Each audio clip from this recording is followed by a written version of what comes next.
Hello everyone. I'm here today to talk about something that's been a huge part of my life, the movie Joker from 2019 with Joaquin Phoenix. But for today mostly it's going to be a review of Joker Folie à deux. And yes, I can pronounce it very well because I'm French Canadian. So I'm sure that many of you are familiar with the character. But for me, this film is very differently because it's more than just a review of a movie. It's a personal experience.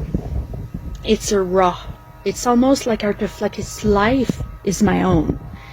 And before you judge me, I'm gonna tell you exactly why I say this. It's a mirror of the same trauma that I lived through, the same pain, the same isolation, and the same rejection. Let me explain. When I first saw Joker at the theater, it felt like something inside me clicked. It was like I had finally found a way to understand all these things I have been feeling for so long. But I didn't have the words for that. For a while, I couldn't really explain it. Arthur Fleck was just a character on the screen, you know? That's what everybody was telling me. Trauma and isolation, the roots of Arthur's pain. Let's start by talking about trauma. Because at its core, that's what Joker 2019 is about, right? Trauma is the foundation of Arthur Fleck's pain.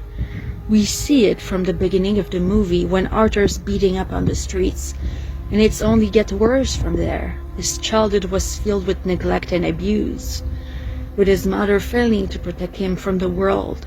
Arthur's journey is a descent into the darkest parts of himself and a fight for survival.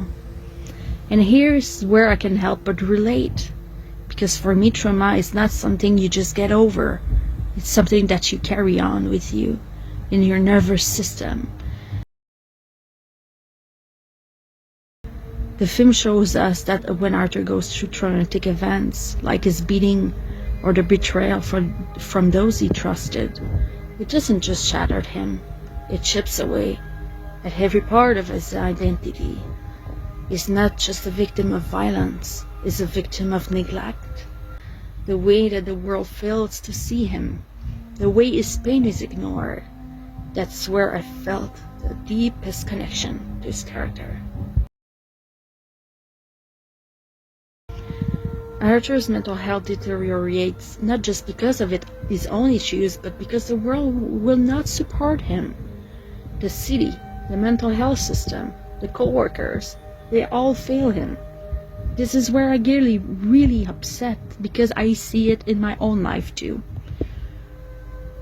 Growing up with mental health struggles and with no support from the system, it felt exactly like Arthur's situation. Watching him try to access mental health care, only to have the system fail him, it hit me hard. The social workers' dismissal, the lack of real help, the systemic failure that make things worse rather than better, those things resonate with me.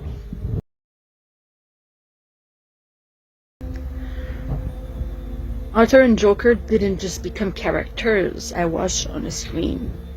They became part of me, of my experience. Not only I realized that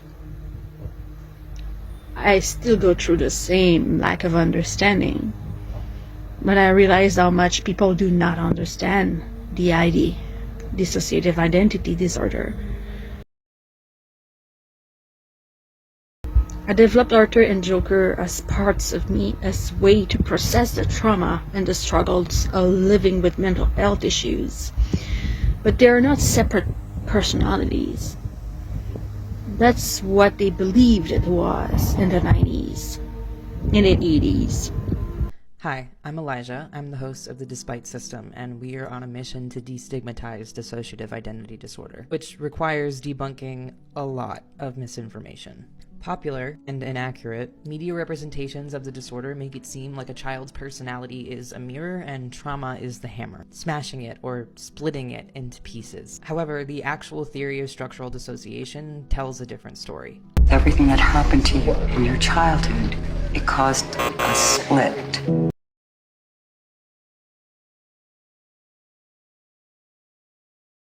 Why I say there is a lot of harmful things in the sequel, Todd didn't research well DID. He has it.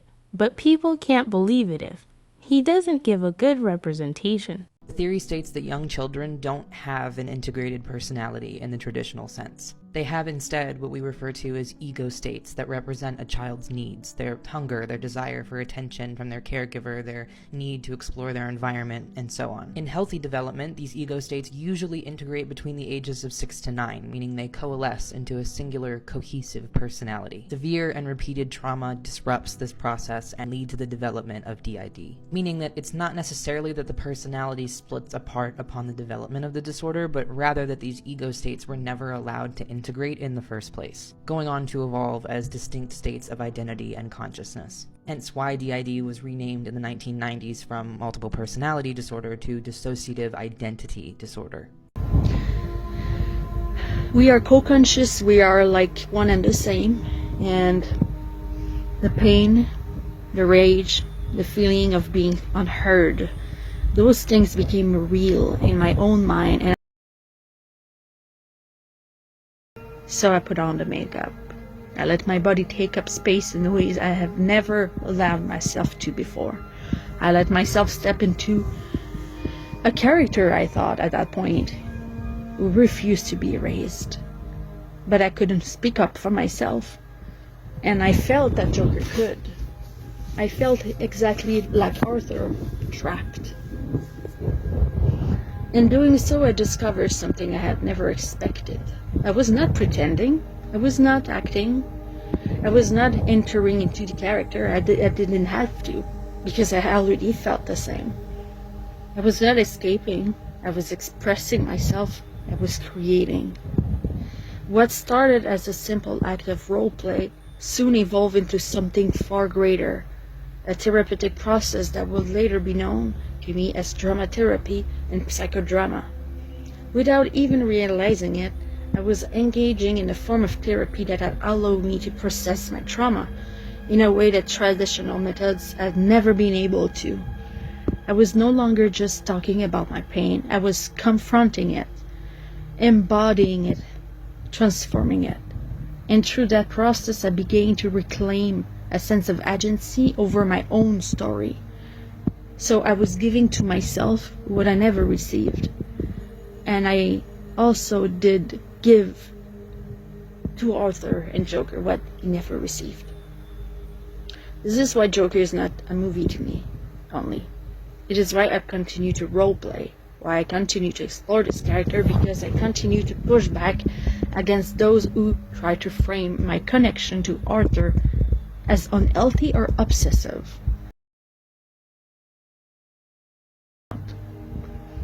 People misunderstand what it means to find yourself in a fictional character.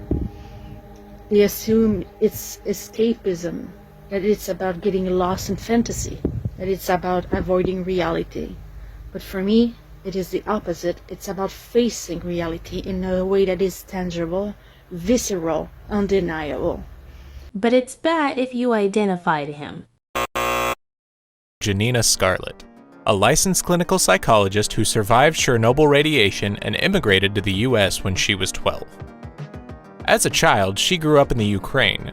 When she was 3 years old, she and her family were exposed to high degrees of radiation from the Chernobyl disaster.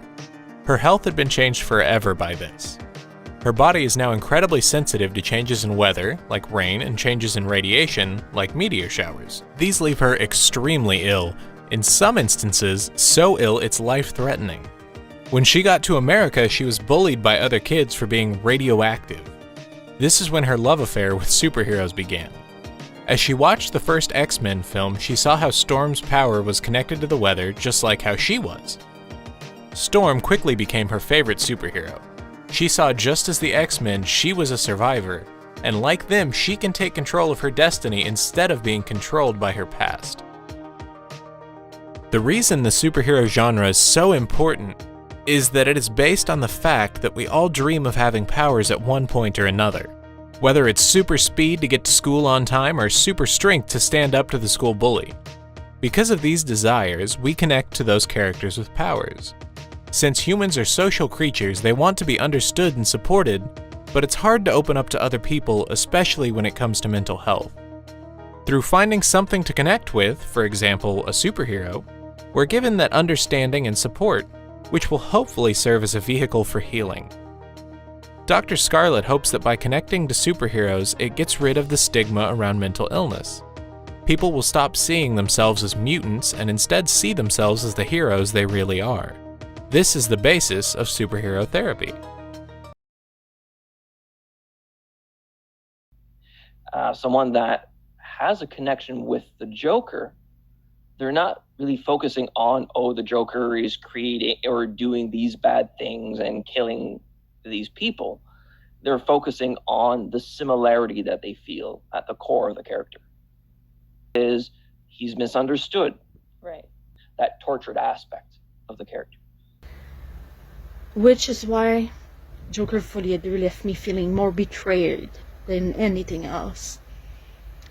The first film told a painful, necessary truth. The second film attempted to erase it. Instead of continuing Arthur's journey in a way that acknowledges the complexity of the trauma and survival, Joker Folie à Deux feels like an apology, a desperate attempt to backtrack, to soften the impact of what the first film dared to say.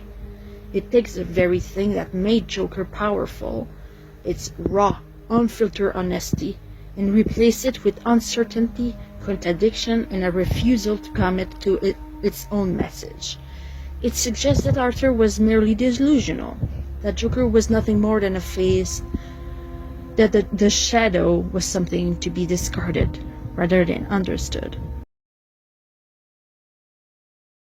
One of the things we talked a lot about was this sort of Jungian idea that we all walk around with masks on, and Arthur is actually his mask, and as he chips away at the mask throughout the movie, revealing his true identity, his sort of shadow persona, which is Joker, the person he was meant to be. What if I told you that the key to personal power lies in the darkest corners of your mind, the parts of yourself that you've hidden away, the traits you deny, the impulses you suppress? These aren't just weaknesses to be ashamed of. According to Carl Jung, one of the most influential psychologists of the 20th century, these rejected aspects of yourself might actually be the source of your greatest untapped potential. Jung called this the shadow self, the repository of everything we've disowned about ourselves. And while most people spend their entire lives running from their shadow, those who have the courage to face it discover something remarkable. Carl Gustav Jung was a Swiss psychiatrist who founded analytical psychology in the early 20th century. Jung saw the shadow as essential to psychological integration and wholeness, still are. The shadow forms primarily in childhood. As we develop, we quickly learn which behaviors earn approval from our parents, teachers, and peers. The aspects of ourselves that receive positive reinforcement become integrated into our conscious personality, what Jung called the persona, or social mask. But what about the traits that were punished, shamed, or simply ignored? These rejected parts don't simply disappear. They're pushed into the unconscious, forming the shadow. Cultural and societal influences also shape our shadow. Men in many cultures learn to suppress emotions like vulnerability and tenderness.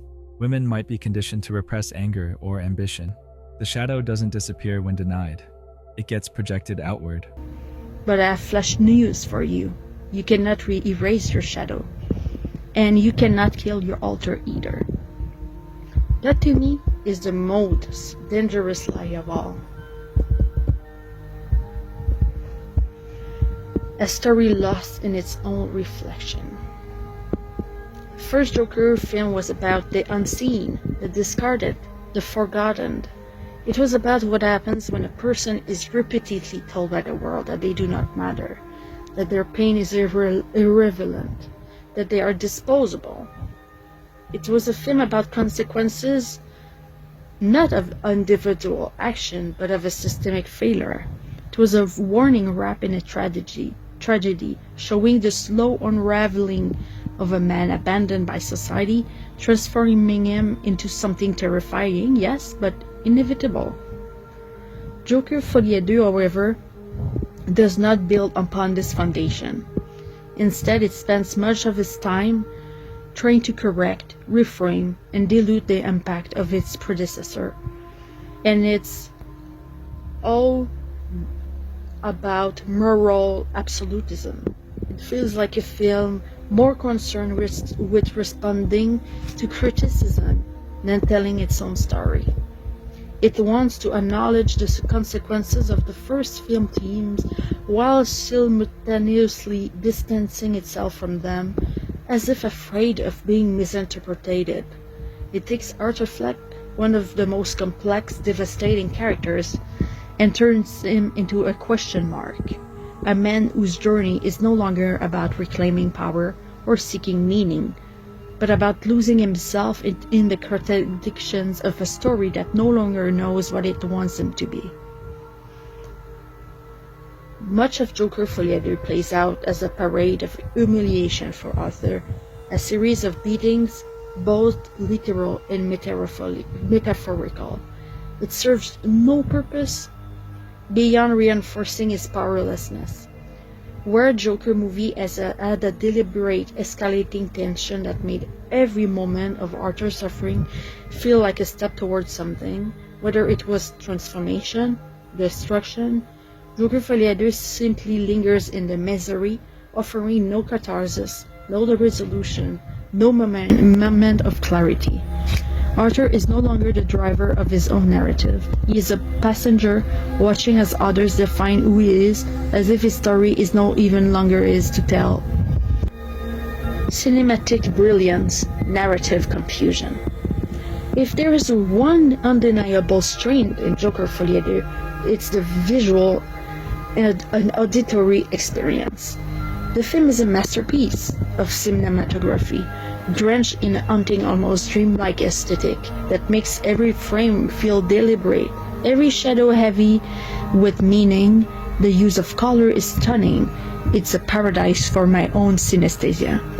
The moody, claustrophobic interiors contrasting with sudden bursts of vibrancy that make Arthur's world feel both suffocating and unreal. The camera moves with a kind of poetic instability, often lingering too long or pulling away too soon, mirroring Arthur's own disoriented perception of reality. There are moments of sheer beauty where the imagery transcends words, evoking emotions that are difficult to pin down but impossible to ignore. And there's the music. But beauty alone is not enough to carry a movie. That's where Joker Folie à Deux falters. For all the stunning visual, the beautiful musicality, the film is weighed down by a narrative that feels very lost in itself. It does not flow so much, wandering between moments of brilliance and stretches of simplicity. The pacing is uneven, at times dragging endlessly through Arthur's suffering, and at other times rushing through key moments that should have been allowed to breathe. The type of comments that I hear and that I read a lot since the sequel came out. There's the intellectual elitism and gatekeeping. Many of these comments assume that if you did not like or understand the movie, the sequel, well, it's because you're not intelligent or emotionally aware enough to grasp it. This is a form of intellectual elitism where someone's positioned themselves as being more enlightened than others. Example? Well, this movie was too complex for most to understand. Why this is flawed. Complexity does not mean that it doesn't make something good. Example, this movie was too complex for most to understand. Why this is a flaw?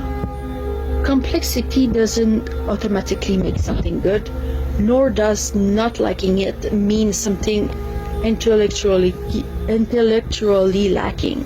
Films are subjective experiences. Narrative control bias. Some of these reviews are pushing a singular correct interpretation of Arthur's character and the film's message, essentially. Well, this is what the director meant, and if you think otherwise, you're wrong, because only his vision is good. This assumes the filmmaker intent is the only valid way to experience a movie, ignoring that Joker resonates differently for people based on their own lives. Not only that, but I must say that in the sequel, he says a lot of harmful things that I will talk about later. Moral absolutism. There's a black and white, good vs evil mentality in some of these comments, especially in the framing of Joker.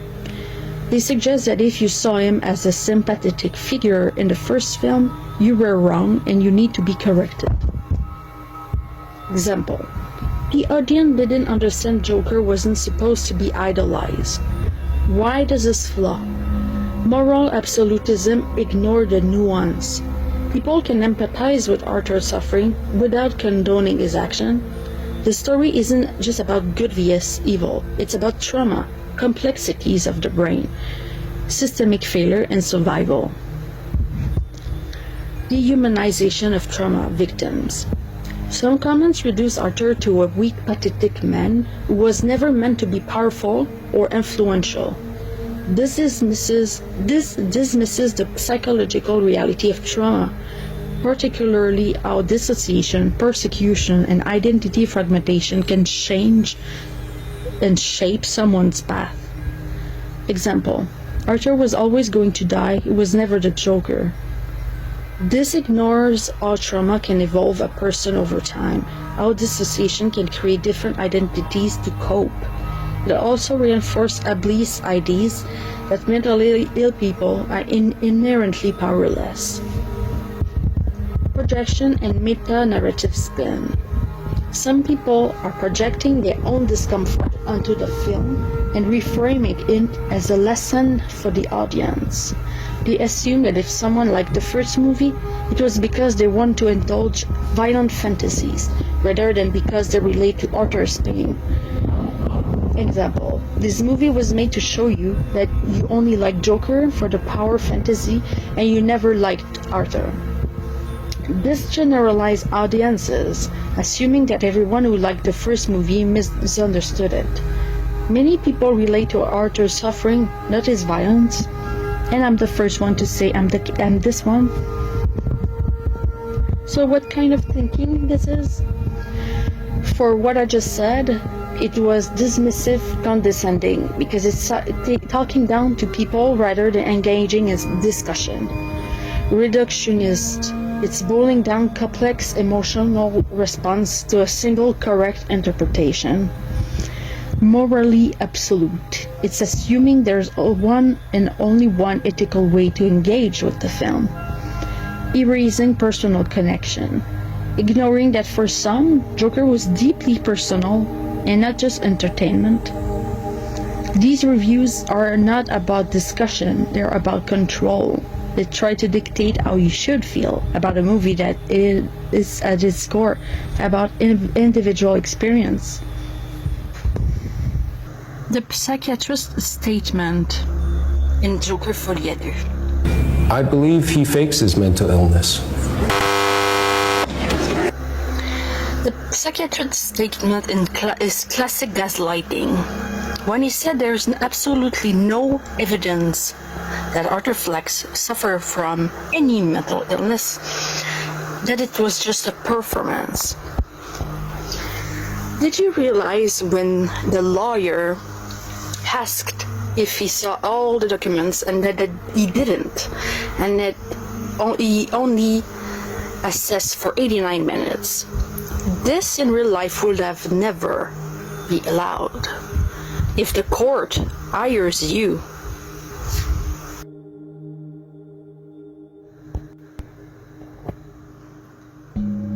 the psychiatrist's statement in Joker Folie à Deux. My thoughts on the scene. The psychiatrist's statement is classic gaslighting. When he said there's absolutely no evidence that Arthur Fleck suffered from any mental illness, that it was just a performance. Did you realize when the lawyer asked if he saw all the documents and that he didn't, and that he only assessed for 89 minutes. This in real life would have never be allowed. If the court hires you to do an assessment, this would never work. But this is also exactly what happens to real trauma survivors. Mental health professionals discredit us. They reduce complex trauma to attention-seeking or performance. They blame the survivor for their behavior while ignoring the system that created them. The fact that the psychiatrist labels Arthur's suffering as relatively minor disorders like sadness, narcissism, friendlessness is disgusting. It completely erases the reality of Arthur's abuse and trauma. Not only that, he doesn't have the traits of narcissistic. For someone who has a narcissistic mother also, I can tell. And the fact that people think that he has that because he craves love, don't know more about trauma than they should. I crave love, but not in a way of a narcissistic person does, but in a way that a person whose inner child never received love. It is a coping mechanism that is completely normal.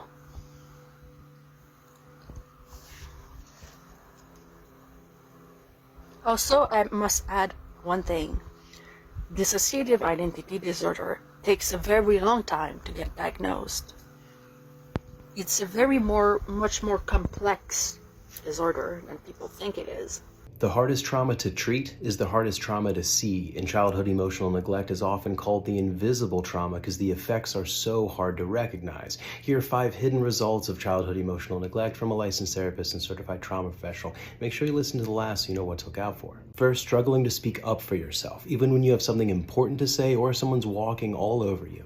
Second, feeling awkward when people genuinely check in with you about your feelings so you distance yourself, which teaches them not to ask anymore. Third, having an inferiority complex or imposter syndrome, otherwise an inability to see your own worth, with a nagging belief that everyone else somehow is more prepared or better than you in some way. Fourth, difficulty sharing your emotions, and partially because you never learned to identify them yourself. Fifth, feeling lonely, but also seemingly unable to connect with others when opportunities arise, instead opting for self-isolation and seclusion, even at social events.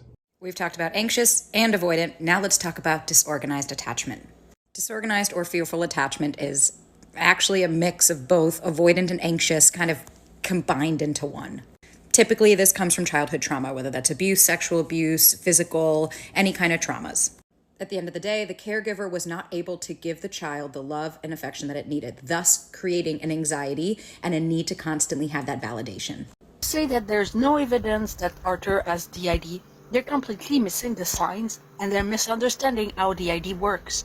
As I said, I will never blame people because there's not enough information about it, and I will be very proud to show more information. Why people say this? Because they expect the Hollywood-style dramatic switches where authors have different voices, outfits, extreme personality shifts. They don't understand that the idea is about dissociation, memory gaps, not acting like that much like a different person. They assume that because the film never explicitly says that Arthur has DID, well, he must not have it.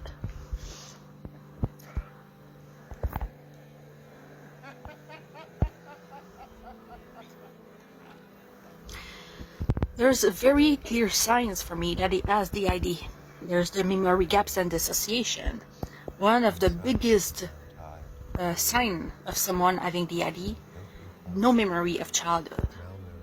I must remind you guys that I have DID and I have no memory of my childhood.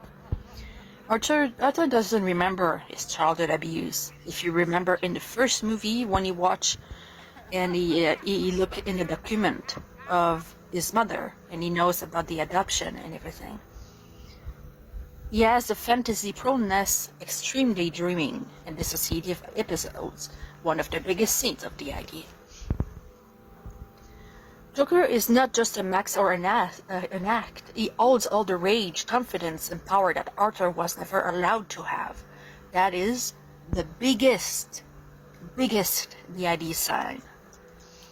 Arthur switches into Joker during extreme stress. Example, the subway attack during the courtroom. Why repressing Joker is not a good thing. First of all, you cannot repress an alter. It is not possible. That's not how DID works. Suppression leads to worse dissociation if you try. More breakdown, instability. And if we think about the shadow self, the same thing, you cannot repress a shadow. So in every side, Todd Phillips didn't do a good thing for the sequel. Joker was not the problem. It was the part of Arthur that protected him. Forcing Arthur to reject Joker is telling a trauma survivor to reject a part of them that helped them survive. So I really think that when I say that, it's also because I encourage people to think other than a fictional character. Would you really tell someone in real life to remove their alter? If you do, if you would, I would really consider that you change your method, because this is not a way to help people. It's not healing, it's erasure. True healing with DID doesn't come from trying to suppress. It comes from accepting. Integrating is from some. It's not for all people with DID, but it's working with them at their pace. Because every person is different with DID. And yeah, if Joker was Arthur Alter, well, this film is about systemic abuse, forcing a trauma survivor to reject his own coping mechanism. There is no Joker. It's just me. I killed 6 people. I wish I didn't, but I did. Nobody knows, but I also killed my mother. Put a pillow over her face and smothered her to death.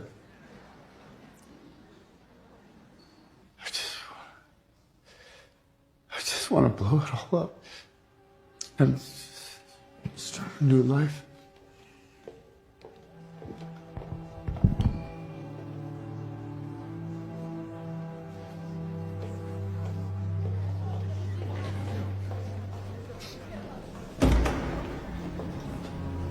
Everything that happened to you in your childhood, it caused a split.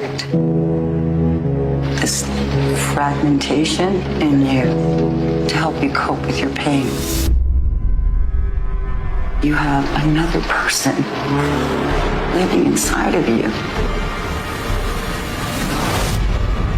And it was this other person who committed those crimes.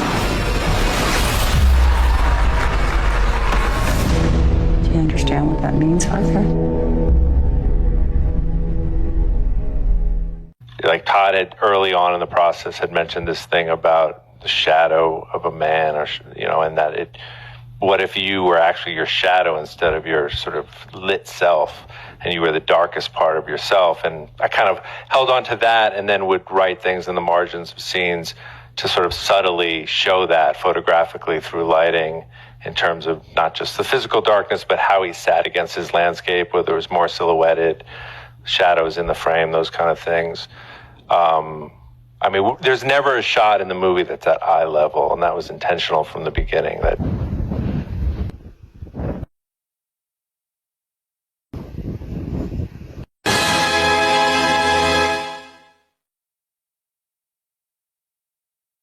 one of the things we talked a lot about was this sort of Jungian idea that we all walk around with masks on, and Arthur is actually his mask, and as he chips away at the mask throughout the movie, revealing his true identity, his sort of shadow. It really pisses me off when people talk about Arthur needing to pay for his actions, especially when they ignore the fact that he is a person, not just a monster. He's a product of a system that never cared for him, and I can't stand how people simplify his trauma into a reason to lock him up or punish him. This is not just about him being some bad guy who has to face consequences for his actions. Arthur is not some villain who just chooses to be evil. He's a person who's been shaped by years of neglect, abuse, and a society that doesn't give a damn about him. If you want to talk about consequences, let's talk about the real consequences of systemic oppression, poverty, mental health neglect, and trauma. But when people focus only on punishment, they're ignoring the entire narrative of his life. It's like they're blind to the fact that Arthur is more than just his actions. He's someone who's had to create a persona, the Joker, just to survive. Todd Phillips himself wrote in the first film that he is the Joker. It's not some costume he puts on to escape, it's part of who he is, a survival mechanism. Arthur has been broken by society, and the Joker is his way of navigating through the hell he's been thrown into. That's the reality. When people say Arthur has to pay, they're talking about punishing him for things that he didn't do out of malice but out of a world that never gave him the chance to heal. So, the idea of paying for his actions without addressing what made him act the way he did? It's damaging and reductive. We need to stop this narrative of punishment and look at something deeper, transformative justice.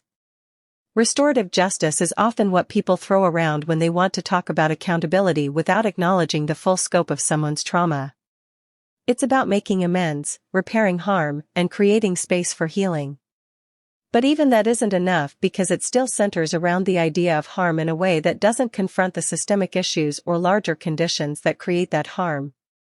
It doesn't go far enough to fix the broken systems that hurt people in the first place. Transformative justice is different. It's not about placing blame on individuals and punishing them for what they've done, it's about asking why things happened in the first place. Transformative justice works to address the root causes of harm, and most importantly, it focuses on changing the systems that make harm possible. It's not just about an individual making amends, it's about acknowledging that we live in a world where the system has failed people like Arthur and many others. We need to rebuild and repair the conditions that lead to these types of harm, not just punish the people who are products of these conditions. In Arthur's case, transformative justice would look like acknowledging that his actions were shaped by years of trauma, abuse, and neglect, rather than simply condemning him for what he's done. It would involve a process of.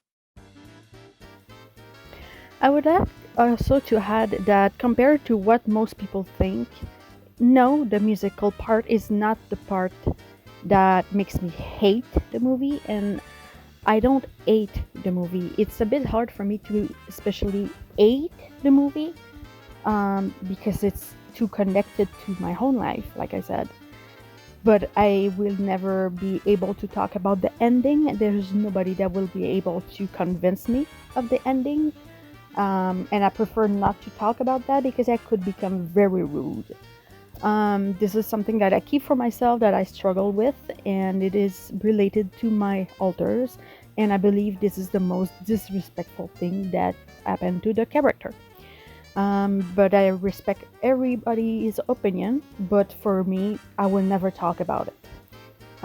So yeah, the musical part was not a big issue for me, because for me, it happens at very specific moment that I relate to, but also I was quite surprised because the tap dancing, as much as people don't see him doing that, I do, because I always liked Michel Courtemanche, which is one of the artists in Quebec where I live, which is like a clown, and he's doing tap dancing and circus things.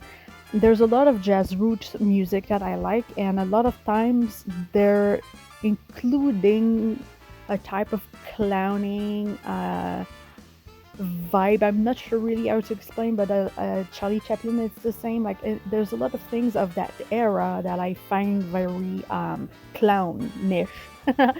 And I was already creating fan fictions with Harley, with Joker, and I was creating about my own delusions, my own dissociation, and I'm gonna include some of the videos that I did before the sequel came out.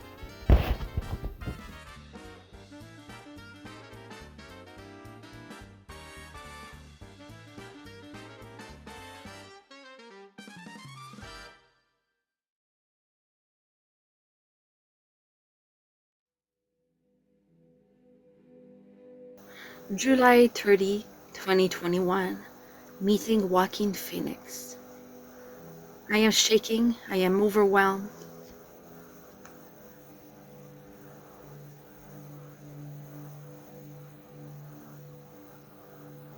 I am shaking. I am crying. I am the happiest person on earth.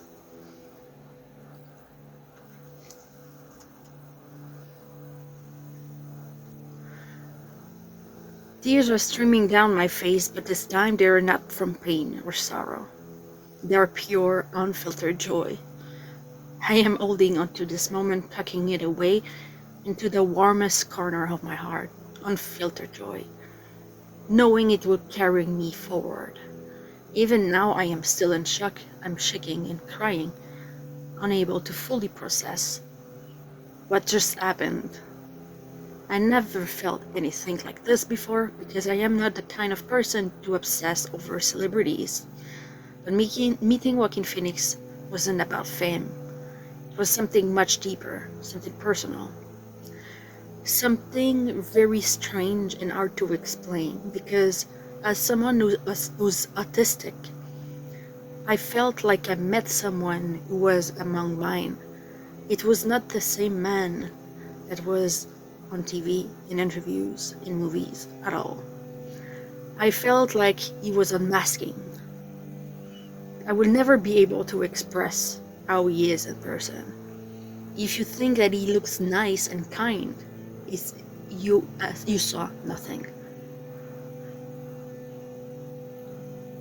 I felt like meeting someone who understood me, but also a friend I didn't see in a long time. Meeting him meant meeting a piece of myself, the part that had survived, the part that had been reflected back at me through Joker, or experiences, or emotions, or pain.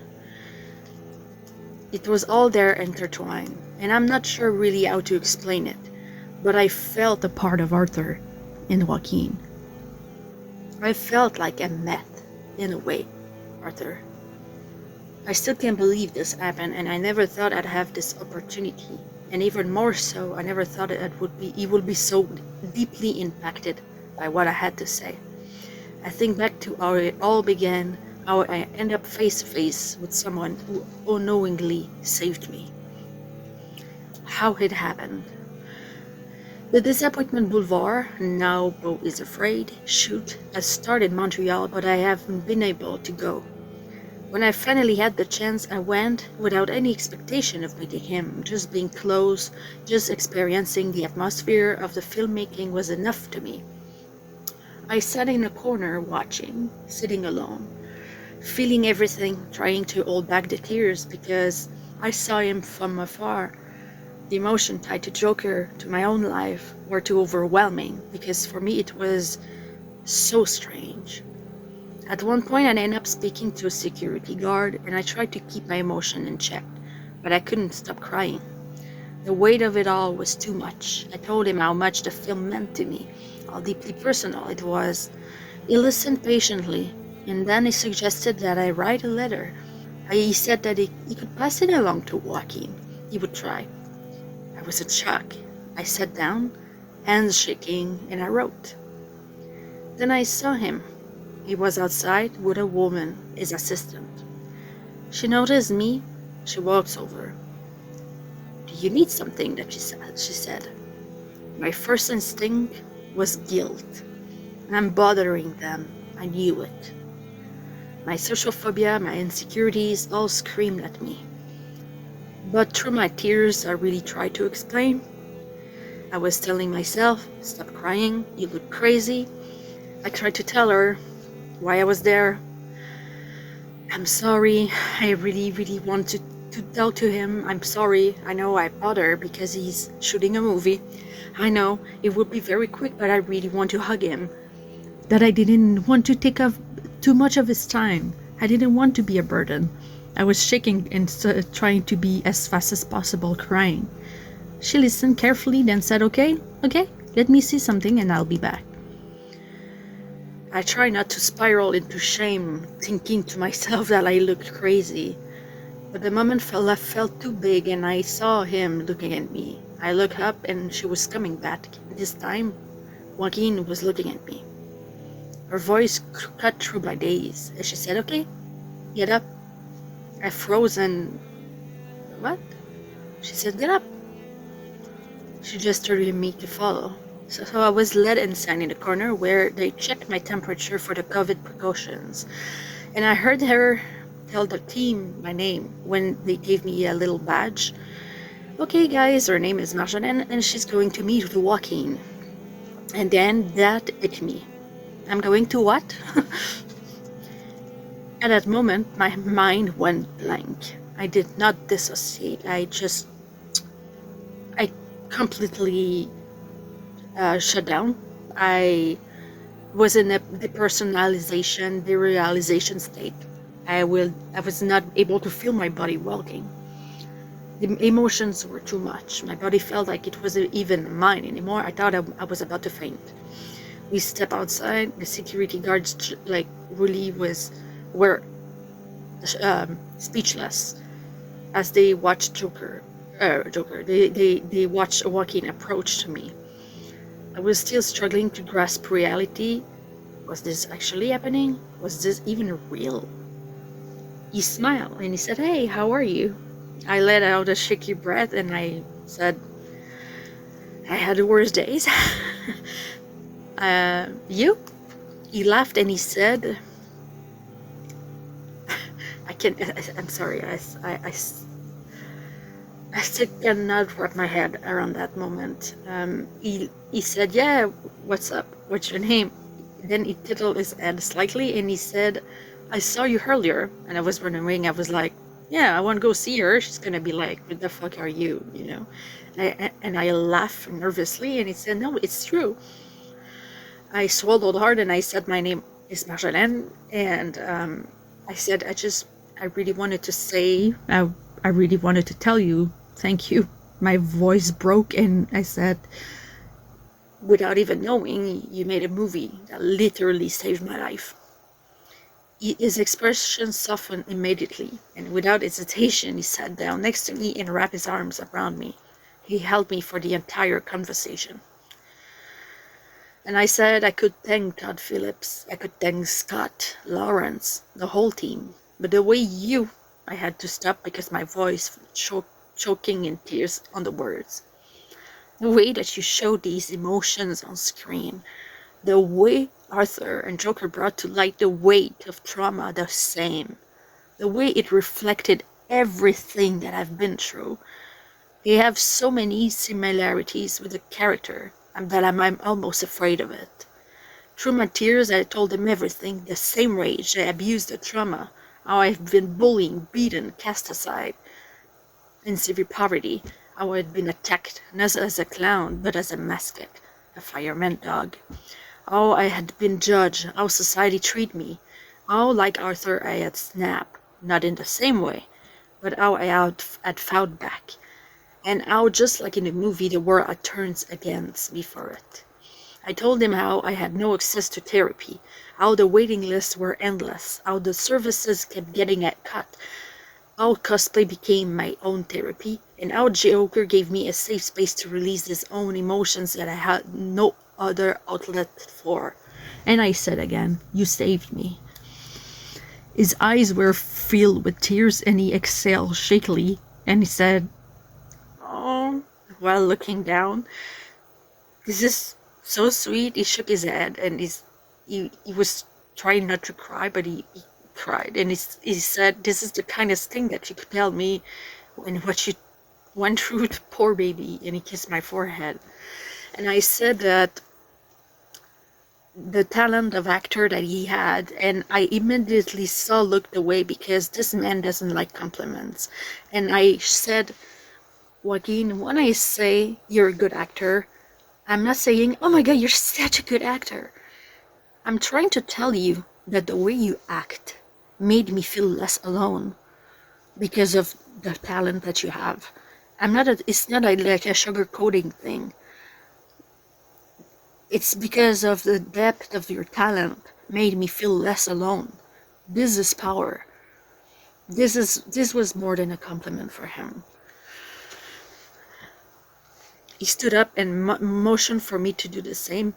Without a word, he pulled me into a tight, lingering hug, and he held me for what felt like forever, speaking softly as he did. I didn't say, but we spoke for at least 20-30 minutes. He said, "This will be okay, I promise. Thank you for sharing this with me. I'm extremely touched and inspired." Unexpectedly, he had to pull back and look at me with concern, because I was talking about my struggles, and he said, "Are you hungry? Did you eat today?" He turned to his assistant and he said, "Can I come back later to take her to the restaurant?" Or no.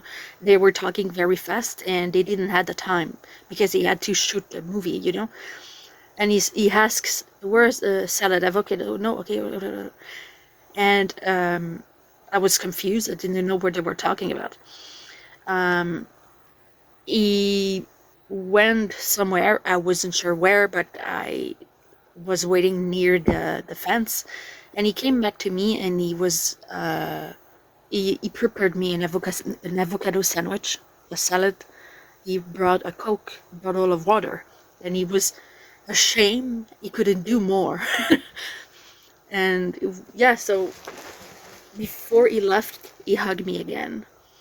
He said, "Hey, I have to go back to shooting, but maybe we can hang out later." So I sat there in stunned silence, and the security guards stared at me wide-eyed, their jaw dropping in excitement, and I could not process what just happened. Before he left for good, I gave him my letter explaining that I didn't expect to meet him, so that's why I prepared a letter. So this you will be able to hear that in the small videos that I took. I couldn't show him because I wasn't allowed to film, but I did anyway. So I had to include my blog address in case he want to read more about everything. And he hugged me tightly, crying. When I hesitantly asked for a photo, but made sure to tell him that I respected his privacy if he didn't want to, he simply smiled. He said, "Come on, come here," because I know how he doesn't like the media, he doesn't like the pictures. And as he left, he turned back one last time and he said, "Take care, Marjo," a huge smile, and he was gone. I walked home in a daze. I took the subway, and walking in the hallway of the subway, I listened to the Joker soundtrack, reliving every second, and I felt... Hey everyone, I hope you're all having an amazing weekend. I just wanted to do a quick video to let you know about a charity raffle that I'm involved in at the moment. These guys do so much amazing work for suicide prevention and helping people out with mental health issues. So it's a really worthy cause. And it's of myself from the Joker movie, and it's been signed, framed.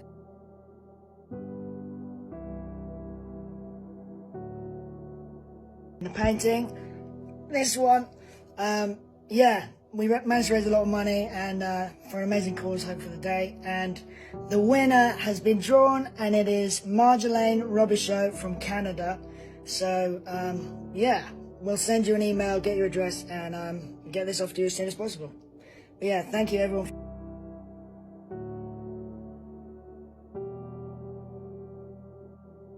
Sandwich. What? Here's a big sandwich. Oh, thank you. Oh, I didn't give it to you? No. Oh. Wait.